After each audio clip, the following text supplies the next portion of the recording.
रात में गाना गाने वाला भूत। बहुत समय पहले की बात है। एक कानपुर नाम का शहर था। उस शहर में बहुत बड़े बड़े कॉलोनी थे।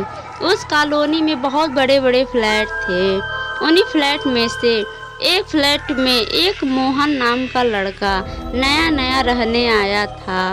उसी शहर में वह जॉब करने आया था और वह शहर में बिल्कुल अनजान था। तभी वह रिक्शे वाले भैया से कहता है, रिक्शे वाले भैया, थोड़ा जल्दी से सामान मेरे रूम में शिफ्ट करवा दीजिए, लेकिन थोड़ा बचा के, क्योंकि इसमें मेरी बहुत ही कीमती सामान है। अभी वहाँ पर मोहन के बगल के फ्लैट में रहने वाला शिवम आता है। हेलो दोस्त, लगता है तुम इस शहर में नए आए हो। सही कहा तुमने दोस्त, मैं अभी अभी शिफ्ट हुआ हूँ। मेरा नाम मोहन है और तुम्हारा क्या नाम है? मेरा नाम शिवम है। तभी रिक्शे वाले भैया से मोहन का बहुत ही कीमती सामान गिर जाता है। अरे अरे रिक्शे वाले भैया, थोड़ा संभल के सामान रखिए, कहीं मेरा कीमती सामान न टूट जाए। लगता है बहुत ही कीमती सामान है इन डिब्बों में। अरे हाँ दोस्त, मुझे गाना गाने का बड़ा ही शौक है और इसमें मेरा बहुत कीमती सामान माइक और साउंड स्पीकर है। मैं रात में गाना गाता हूँ। अरे वाह दोस्त, तुम तो सिंगर निकले। अरे नहीं, ऐसी कोई बात नहीं है, मैं अपने मनोरंजन के लिए गाता हूँ। चलो ठीक है, मैं अभी काम पर जा रहा हूँ और जब मैं फ्री रहूँगा तब तुम्हारा गाना जरूर सुनूंगा। और मुझसे कोई काम रहे तो ये सामने वाला फ्लैट मेरा ही है। हाँ दोस्त, क्यों नहीं। इतना कहकर शिवम चला जाता है और मोहन भी अपने रूम में चला जाता है। 3-4 दिन बीत जाता है और आधी रात में शिवम को संगीत का आवाज सुनाई देता है। अरे ये क्या, इतनी रात को बेसुरी आवाज में कौन गाना गा रहा है? शिवम जब अपने रूम से बाहर निकलकर देखता है तो बेसुरी आवाज में गाना मोहन के रूम से आ रही थी। हे भगवान, मोहन इतनी बेसुरी आवाज में गाना गा रहा है। इसकी आवाज कितनी बेसुरी है और ये बेसुरी आवाज में इतना तेज गाना गा रहा है। भगवान के लिए कोई इसे चुप कराओ। अगली सुबह शिवम बहुत ही ज्यादा गुस्से में था। बाप रे बाप, इस बेसुरी के गाने से मुझे रात भर नींद नहीं आई। पता नहीं लोगों को कैसे अंधविश्वास हो जाता है। पता नहीं इससे कौन कह दिया कि यह बहुत सुंदर गाता है। इतनी बेसुरी आवाज मैंने आज तक नहीं सुनी। तभी शिवम अपने रूम से आग बबूला होकर बाहर निकलता है। तभी मोहन अपने रूम के बाहर ही खड़ा था। अरे दोस्त शिवम, कैसे हो तुम? लग रहा है कि कल रात तुम सही से सोए नहीं हो, इसलिए तुम्हारे आँख के नीचे काले काले धब्बे हो गए हैं। मोहन के इस तरह की बातों को सुनकर शिवम बहुत ही तेज गुस्सा हो जाता है। हाँ, बिल्कुल नहीं सो पाया हूँ। रात को पता नहीं कौन लड़का बेसुरी आवाज में आधी रात को गाना गा रहा था। इतना कहकर शिवम बड़बड़ाता हुआ अपने ऑफिस चला जाता है। अरे शिवम भाई, किसकी बात कर रहा था? कहीं ये मेरी बात तो नहीं कर रहा था? लेकिन मैं तो बेसुरी आवाज में गाना नहीं गाता हूँ। चलो कोई बात नहीं, शिवम भाई जब रात को आएगा तो मैं उससे पूछ लूँगा कि वो किसकी बात कर रहा था। ऐसे ही कई दिन बीत जाता है और मोहन रोज रातों को अपनी बेसुरी आवाज में गाना गाया करता था। शिवम उसकी आवाज से बहुत परेशान हो चुका था। एक रात शिवम के घर में पार्टी थी। उसके ऑफिस के सभी खास व अच्छे दोस्त आए हुए थे।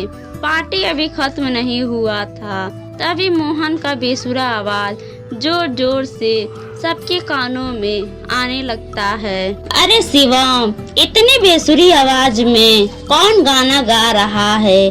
और ये इतनी बेसुरी आवाज किसकी है? और ये आवाज कहाँ से आ रही है?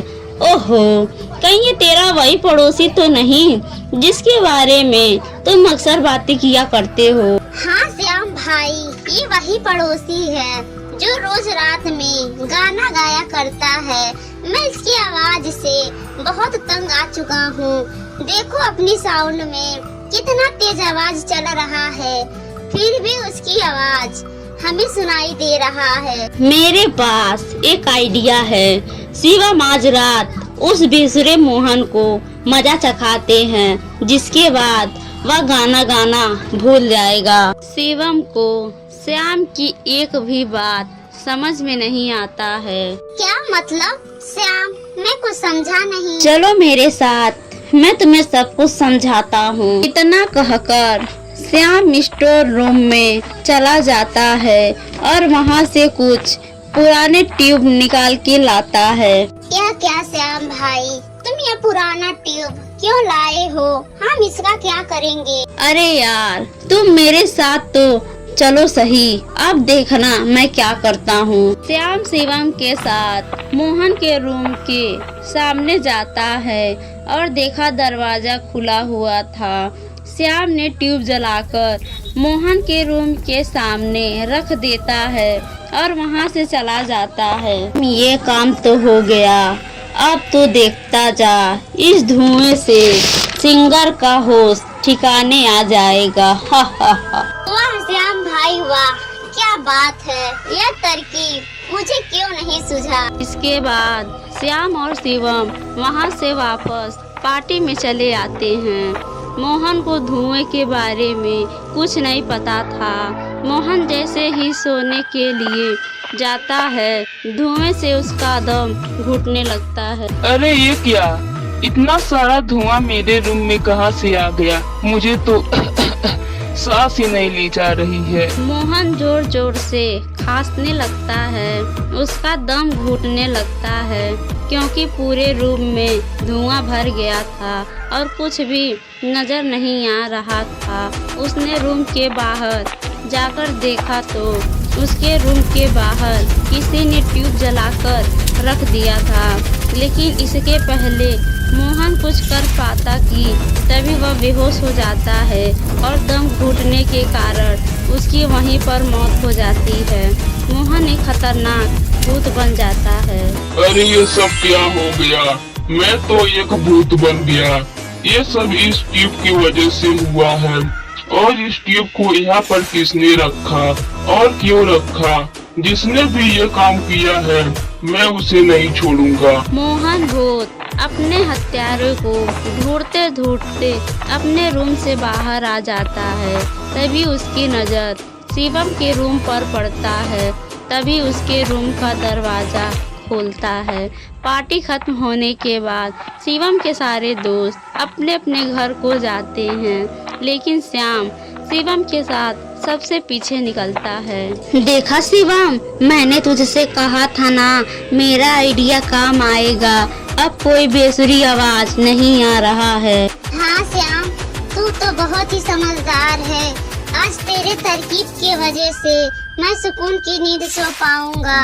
तू ही तो मेरा अच्छा मित्र है। ओह, तो मैं बचपन से हूँ। चल अब ज्यादा रात हो गया है, अब मैं घर चलता हूँ, तू जाकर अच्छे से सो जा। इतना कहकर श्याम अपने घर चला जाता है और शिवम सोने के लिए अपने रूम में चला जाता है। और श्याम और शिवम की ये सभी बातें पास में खड़ा मोहन भूत सुन लेता है और उसे बहुत ही ज्यादा गुस्सा आता है और भूत जल्दी से अपने रूम में चला जाता है और अपना माइक और साउंड स्पीकर निकाल लेता है। भूत उसमें बहुत ही जोर जोर से गाना गाने लगता है। डेमचिकसिट्टा ऊ ऊ, डेमचिकसिट्टा ऊ ऊ, डेमचिकसिट्टा ऊ ऊ। उसकी गाने की बेसुरी आवाज थी और साथ ही साथ सुनने में बहुत खतरनाक थी। इतना डरावना आवाज सुनकर शिवम की नींद खुल जाती है और वह गुस्से से बोलता है, ओहो, ये क्या मजाक है? इस मोहन को तो धुएं का कोई असर नहीं हुआ। ये तो अभी भी बेसुरी आवाज में जोर जोर से गाना गा रहा है। शिवम बहुत ही तेज गुस्से से मोहन की फ्लैट की ओर जाता है तो देखता है कि मोहन का दरवाजा खुला होता है और धुआं पूरे रूम में अभी भी भरा होता है। अरे अरे, ये क्या, दरवाजा पहले से खुला हुआ था और अंदर तो कितना सारा धुआं भरा हुआ है। शिवम हिम्मत जुटा के रूम के अंदर जाता है, मोहन को जोर जोर से आवाज लगाता है, लेकिन तभी अचानक उसके सामने मोहन का भूत आ जाता है। अरे ये क्या, भूत? मोहन भाई, तुम्हें क्या हो गया? तुम भूत कैसे बन गए? ओह अच्छा, तू खुद ही मेरी जान लेकर मुझसे पूछ रहा है कि ये सब कैसे हो गया। क्या? नहीं नहीं मोहन भाई, मैंने तुम्हारी जान नहीं ली है। तू चुप कर, तूने ही मारा है मुझे। तूने मेरे घर के बाहर जला हुआ ट्यूब रखवा दिया, जिसके धुएं की वजह से मेरा दम घुट गया। मुझे धुएं से एलर्जी थी, जिसकी वजह से मेरी मौत हो गई। लेकिन मोहन भाई, मुझे बिल्कुल पता नहीं था कि तुम्हें धुएं से एलर्जी है, और ऐसे भी वह ट्यूब मैंने नहीं रखा, ट्यूब को तो उस श्याम ने रखा था। तो अभी के अभी तू उसे यहाँ पर लेकर आ। अगर तू उसे यहाँ पर लेकर आएगा तो मैं उससे अपना बदला ले लूंगा और तुम्हें जाने दूंगा। अपनी जान बचाने के लिए शिवम तुरंत ही श्याम को मोहन के फ्लैट में लेकर आया। अपने सामने भूत को देखकर श्याम डर गया। श्याम और शिवम आपस में झगड़ा करने लगे। तभी भूत ने श्याम का गला पकड़ लिया। तुमने मेरे रूम के आगे ट्यूब रखकर मेरी हत्या कर दी, तुझे तो मैं नहीं छोड़ूंगा। अरे नहीं नहीं, ट्यूब भले ही मैंने रखी थी, मुझसे ये शिवम ने कहा था कि ये तुम्हारी बेसुरी आवाज से चैन से सो नहीं पाता है और मैं इसकी सहायता करूं। श्याम की इस तरह की बातों को सुनकर भूत का गुस्सा और भी ज्यादा बढ़ जाता है। शिवम वहाँ से भागने की कोशिश करता है, लेकिन तभी भूत उसे भी पकड़ लेता है। भूत शिवम और श्याम का गला पकड़कर जोर जोर से गाना गाने लगता है। उसकी बेसुरी आवाज सुनकर शिवम और श्याम के कानों में बहुत ही ज्यादा दर्द होने लगता है और वह सहायता के लिए पुकारते हैं। भूत की आवाज इतनी तेज थी कि किसी की आवाज सुनाई नहीं देता है। हा हा हा हा, जैसे मेरी आवाज किसी को सुनाई नहीं दी थी, वैसे ही तुम दोनों की चीखें भी किसी को नहीं सुनाई देगी। भूत ने शिवम और श्याम को तलवार से जान से मार देता है। अगली सुबह कॉलोनी के हर कोने में यह खबर फैल जाती है। मोहन भूत अपने मनपसंद का गाना गाया करता था, लेकिन दोबारा किसी ने भी उसे गाने में परेशान नहीं किया।